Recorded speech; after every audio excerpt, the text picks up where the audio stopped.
तो कैसे हो मेरे जवानों। तो आज मैं आपके लिए एक और मॉक टेस्ट लेके आया हूँ। इसमें मैंने आपके लिए 15 जनरल नॉलेज के प्रश्न और 15 साइंस के प्रश्न रखे हैं। यानी कि पूरे 30 क्वेश्चन हैं और आपको इन 30 क्वेश्चनों को लगाना है और आपको अपना स्कोर चेक करना है कि मेरा कितना स्कोर आता है।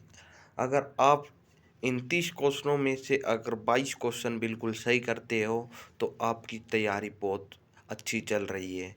ये बिल्कुल आर्मी के बेस के ही प्रश्न हैं और आपको इन्हें लगाना है। तो चलिए शुरू करते हैं। पार्ट फर्स्ट हमारा 15 सामान्य ज्ञान के प्रश्नों के लिए है और पार्ट सेकंड हमारा 15 साइंस के प्रश्नों के लिए है।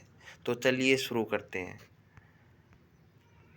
पहला क्वेश्चन है, रूस की क्रांति किस वर्ष हुई? तो आपको बताना है कि रूस की क्रांति की शुरुआत किस वर्ष हुई थी। और जो विद्यार्थी ऑप्शन नंबर बी को बता रहा है उनका बिल्कुल सही है। आगे चलते हैं। आपको बताना है यूनियन ऑफ सोवियत संघ रिपब्लिक का अस्तित्व में आया। तो आपको ये बताना है। तो मैं आपको ऑप्शन दिखाता हूँ 1920, 1921, 1922 या 1923। तो बताना है आपको। जो विद्यार्थी ऑप्शन नंबर डी को बता रहे हैं 1923, उनका बिल्कुल सही है। आगे चलते हैं। अगला क्वेश्चन है, वैज्ञानिक समाजवाद का सिद्धांत किसने दिया? तो आपको बताना है कि वैज्ञानिक समाजवाद का सिद्धांत किसने दिया।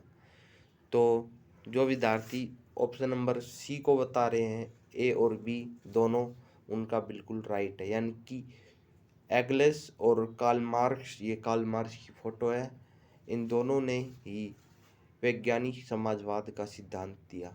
आगे चलते हैं।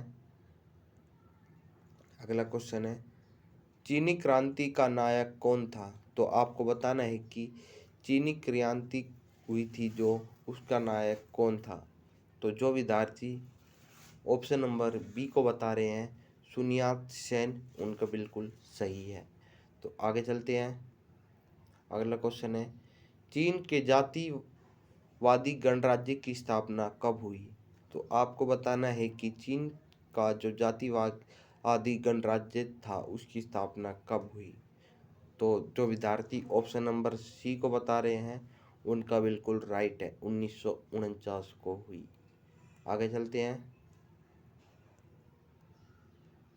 यूरोप का मरीज किसे कहा जाता है? तो आपको बताना है कि यूरोप का मरीज किसे कहा जाता है। तो जो विद्यार्थी ऑप्शन नंबर सी को बता रहे हैं तुर्की, उनका बिल्कुल सही है। आगे चलते हैं।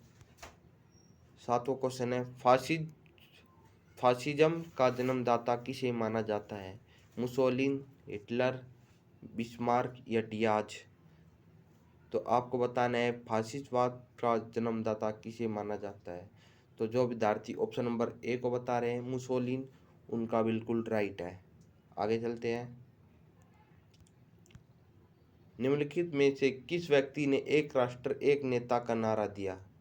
तो आपको बताना है कि किस व्यक्ति ने एक राष्ट्र एक नेता का नारा दिया। तो जो विद्यार्थी ऑप्शन नंबर ए को बता रहे हैं हिटलर, उनका बिल्कुल सही है। आगे चलते हैं। त्रिकूट का निर्माण निम्न में से किस देश ने किया था? तो आपको बताना है कि त्रिकूट का निर्माण किन देशों ने किया था। तो जो विद्यार्थी इटली, ऑस्ट्रेलिया, जर्मनी तीनों को बता रहे हैं उनका बिल्कुल राइट है और इसका राइट ऑप्शन होगा ये सभी। आगे चलते हैं। निम्नलिखित में से एक कौन सा देश मित्र राष्ट्रों में शामिल था? तो आपको बताना है कि इनमें से कौन सा देश मित्र राष्ट्रों में शामिल था। तो जो विद्यार्थी ऑप्शन नंबर डी को बता रहे हैं उनका बिल्कुल राइट है, ये सभी मित्र राष्ट्र में शामिल थे। आगे चलते हैं। फ्रांस की क्रांति की शुरुआत किस वर्ष हुई? तो आपको बताना है कि फ्रांस की क्रांति की शुरुआत किस वर्ष हुई। तो जो विद्यार्थी ऑप्शन नंबर सी को बता रहे हैं 1789, 789, उनका बिल्कुल राइट है। आगे चलते हैं। जर्मनी के एकीकरण हेतु बिस्मार्क ने किसकी नीति का अनुसरण किया? तो आपको बताना है कि बिस्मार्क ने किसकी नीति का अनुसरण किया। तो जो विद्यार्थी ऑप्शन नंबर ए को बता रहे हैं, लौ एवं रक्त की नीति, उनका बिल्कुल सही है। तो आगे चलते हैं। किस वेद को भारतीय संगीत का मूल कहा जाता है? तो आपको बताना है कि किस वेद को भारतीय संगीत का मूल कहा जाता है। तो जो विद्यार्थी ऑप्शन नंबर डी बता रहे हैं, सामवेद, उनका बिल्कुल सही है। आगे चलते हैं, अगला क्वेश्चन देखते हैं। महात्मा बुद्ध को किस स्थान पर महाप्राण निर्वाण प्राप्त हुआ? तो आपको बताना है कि महात्मा बुद्ध को किस स्थान पर महाप्राण निर्वाण प्राप्त हुआ। तो जो विद्यार्थी ऑप्शन नंबर डी को बता रहे हैं, कुशीनगर, उनका बिल्कुल राइट है। इनकी जो मृत्यु हुई थी वो कुशीनगर में हुई थी। आगे चलते हैं। भगवान बुद्ध ने अपना पहला उपदेश कहाँ दिया? तो आपको बताना है कि महात्मा बुद्ध ने अपना पहला उपदेश कहाँ दिया। तो जो विद्यार्थी ऑप्शन नंबर डी को बता रहे हैं, सारनाथ, उनका बिल्कुल सही है। आगे चलते हैं। अब पार्ट 2 देखते हैं। हमारा पार्ट 2 आ गया है। आपको पार्ट 2 में 15 क्वेश्चन मिलेंगे। 15 में से आपको 13+ बिल्कुल सही करने हैं। तो चलो चलते हैं।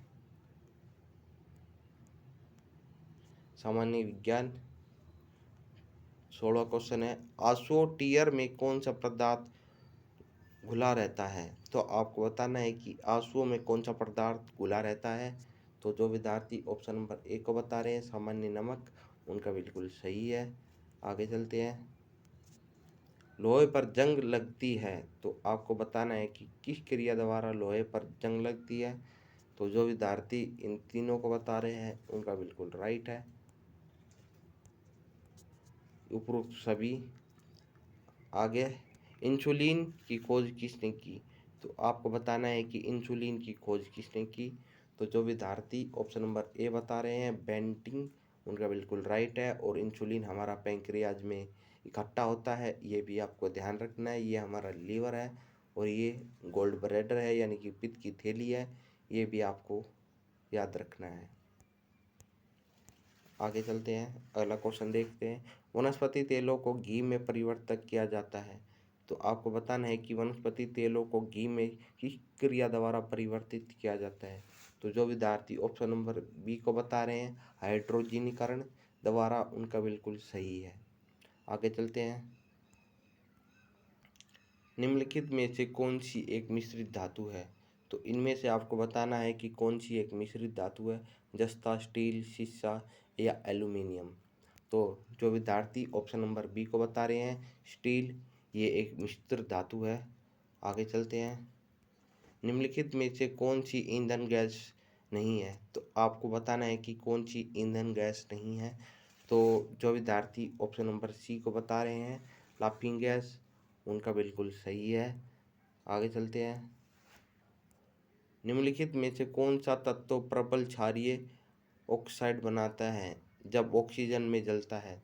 तो आपको बताना है कि कौन सा पदार्थ प्रबल ऑक्सीजन बनाता है। तो फॉस्फोरस, सोडियम, लोहा या गंधक। तो जो विद्यार्थी ऑप्शन नंबर बी को बता रहे हैं, उनका बिल्कुल राइट है। आपको सोडियम का फॉर्मूला भी याद रखना है, Na होता है और इसका परमाणु अंक 11 होता है, यही भी आपको याद रखना है। आगे चलते हैं। फैदम है, फैदम क्या है? तो आपको बताना है कि फैदम क्या है। तो जो विद्यार्थी ऑप्शन नंबर डी को बता रहे हैं, एक मापन, तो उनका बिल्कुल राइट है। और एक फैदम में 6 फीट होते हैं, ये भी आपको याद रखना है। आगे चलते हैं। रिच स्केल किसके मापन में प्रयोग होता है? तो आपको बताना है कि रिएक्टर स्केल किसके मापन में प्रयोग होता है। तो जो विद्यार्थी ऑप्शन नंबर ए को बता रहे हैं, भूकंप की तीव्रता, उनका बिल्कुल सही है। आगे चलते हैं। शरीर का तापमान, सॉरी, 25वां क्वेश्चन है, डायनामाइट के आविष्कार निम्नलिखित में से कौन थे? तो आपको बताना है कि डायनामाइट का आविष्कार किसने किया था। तो जो विद्यार्थी ऑप्शन नंबर सी को बता रहे हैं, अल्फ्रेड नोबल, उसका बिल्कुल राइट है। तो आगे चलते हैं, अगला क्वेश्चन देखते हैं। प्लास्टर ऑफ पेरिस कब प्राप्त होता है? तो आपको बताना है कि प्लास्टर ऑफ पेरिस कहाँ से प्राप्त होता है। तो जो विद्यार्थी ऑप्शन नंबर बी बता रहे हैं जिप्सम, उनका बिल्कुल राइट है। ये हड्डियों के लिए भी यूज होता है, हड्डी टूट जाती है तो प्लास्टर ऑफ पेरिस का यूज होता है। आगे चलते हैं कि चिकित्सा एवं युद्ध में उपयोग के लिए किन किरणों पर नवीनतम अनुसंधान हो रहा है। तो आपको बताना है कि किन किरणों पर जो युद्ध में प्रयुक्त होती है उस वो किरणें बतानी है आपको। तो जो विद्यार्थी ऑप्शन नंबर बी को बता रहे हैं लेज़र किरणें, उनका बिल्कुल राइट है। और लेज़र की जो फुल फॉर्म है वो भी आपको याद रखनी है। इसका फुल फॉर्म है light amplified by simulated emission of radiation, यानी कि विकिरण के उद्देशित ऊर्जा द्वारा प्रकाश प्रवर्धन। तो ये भी आपको याद रखना है। तो अगला क्वेश्चन देखते हैं। अगला क्वेश्चन है रडार में किस प्रकार की तरंग होती है। तो आपको बताना है कि रडार में किस प्रकार की तरंग होती है। तो जो विद्यार्थी ऑप्शन नंबर बी बता रहे हैं विद्युत चुंबकीय तरंगे, तो उनका बिल्कुल सही है।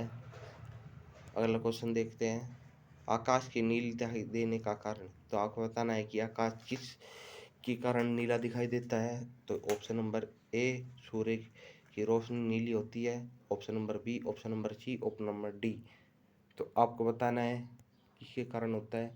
तो जो विद्यार्थी ऑप्शन नंबर बी को बता रहे हैं वायुमंडल में उपस्थित धूल आदि कणों द्वारा सौर किरणों का प्रकीकरण, यानी कि जो सूर्य से किरणें आती है वो प्रकाश में उपस्थित जो कण होते हैं धूल मिट्टी के उनसे ये परिवर्तित हो जाती है।